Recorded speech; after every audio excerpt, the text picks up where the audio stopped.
इस वीडियो के माध्यम से मैं आपको बताना चाहता हूं कि आपको ध्यान में रखना चाहिए, यह वीडियो केवल सूचना और ज्ञान के उद्देश्य के लिए है और इसे आपके व्यक्तिगत स्वास्थ्य देखभाल के लिए इस्तेमाल या बिना डॉक्टर के सलाह के उपयोग नहीं करेंगे। यदि आप ऐसा करते हैं तो आप अपने लिए जिम्मेदार खुद होंगे।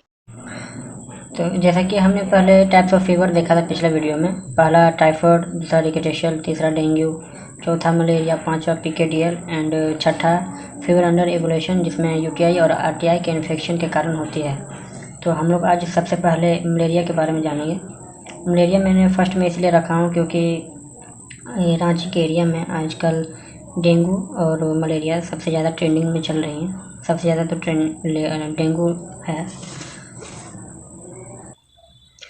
तो मलेरिया के बारे में आगे बढ़ते हैं हम लोग। मलेरिया एक प्रोटोजोअल इन्फेक्शन है which is infected by a female Anopheles mosquito, जो एक मादा एनोफिलिस मॉस्किटो के नाम के होते हैं, वो उसके कारण फैलती है। It is called by genus plasmodium parasite.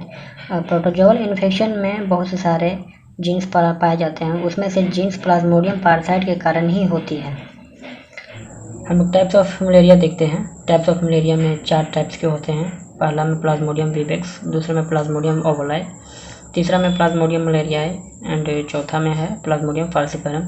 Generally हम लोग 2 ही टाइप्स के फीवर देख पाते हैं, प्लाज्मोडियम विवेक्स और प्लाज्मोडियम फाल्सिफेरम। और हमारे अगर देखा जाए तो रैपिड टेस्ट में भी अगर होती हैं तो यही दोनों होती हैं, विवेक्स और फाल्सिफेरम।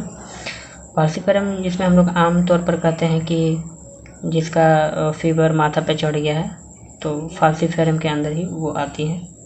और जनरली आगे हम लोग देखेंगे कि विवेक्स, ओवलाई और मलेरियाई के तीनों एक ही ग्रुप के मेडिसिन चलते हैं। इसमें थोड़ी सी डिफरेंस हैं और एडवांस लेवल की मेडिसिन चलती है, इसको हम आगे देखेंगे। हम लोग मलेरिया के स्टेज जान लेते हैं। इसके 3 स्टेज होती हैं, स्टेज ऑफ मलेरिया पैरासाइट्स। पहला में प्री इरिथ्रोसाइटिक स्टेज होती है, जिसमें कि हम लोग देखते हैं when the mosquito bites sporozoites are injected with the saliva into blood stream and within 30 minutes they involve in the liver cells and multiply there for 7 to 10 days forming 1000 period. मतलब कि जब हमें मच्छर काटती हैं तो काटने के बाद वो हमारे ब्लड स्ट्रीम से होते हुए 30 मिनट के अंदर हमारे लीवर के अंदर पहुंच जाती हैं। लीवर के अंदर पहुंचने के बाद हमारे अंदर 7 से 10 दिनों के अंदर वे हज़ारों की तादाद में मेरोजोइड्स बना लेते हैं। इसी के मेरोजोइड्स के रैप्चर होने के कारण हमें टाइम टू टाइम फीवर आती है। हम लोग सेकेंड स्टेज की बात कर लेते हैं, erythrocytic stage. The erythrocytic cycle insert human red blood cell are busy and they is cystones.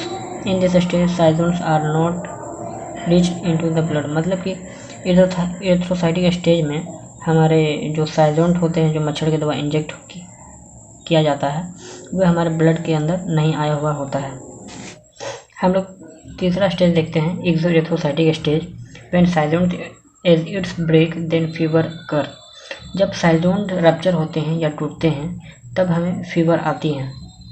यहाँ जब मेरोजोइड जब ब्लड में आती है तो ब्लड में आने के बाद वो साइजोन्ट्स कहलाती हैं।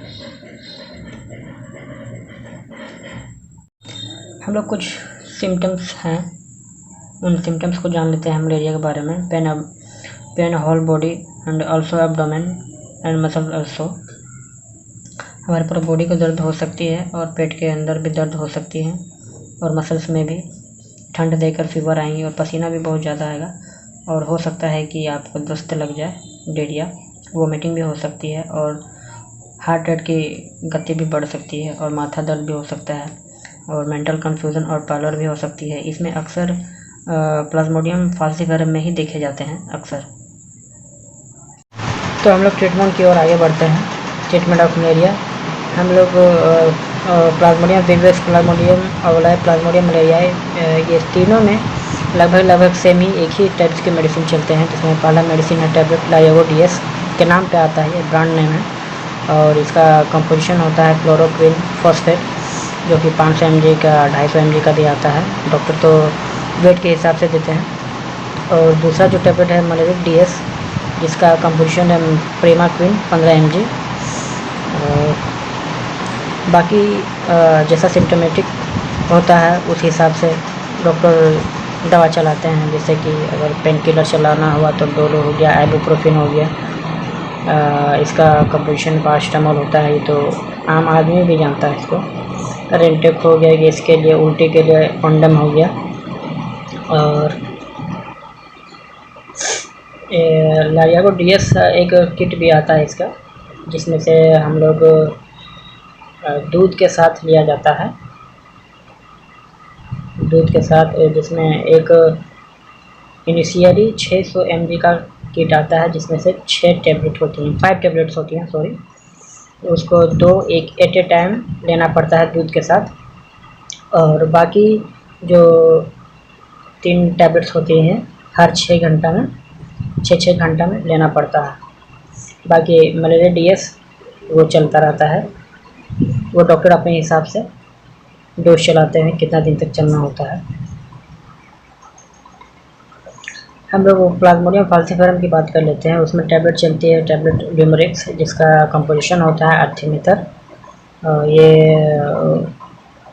40 mg और 80 mg का भी आता है।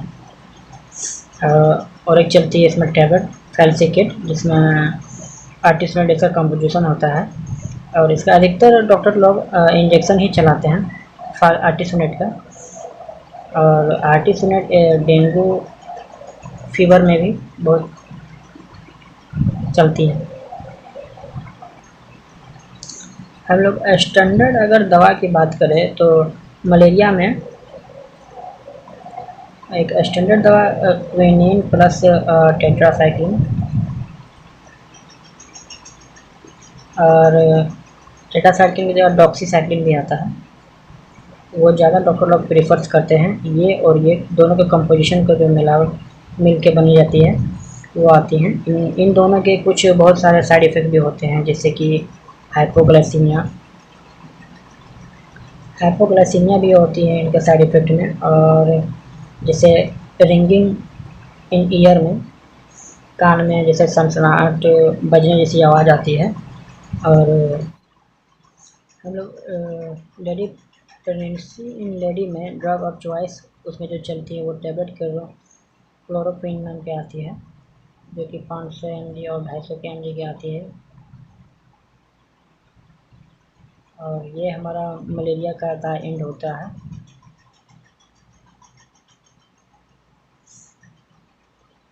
Thank you for watching.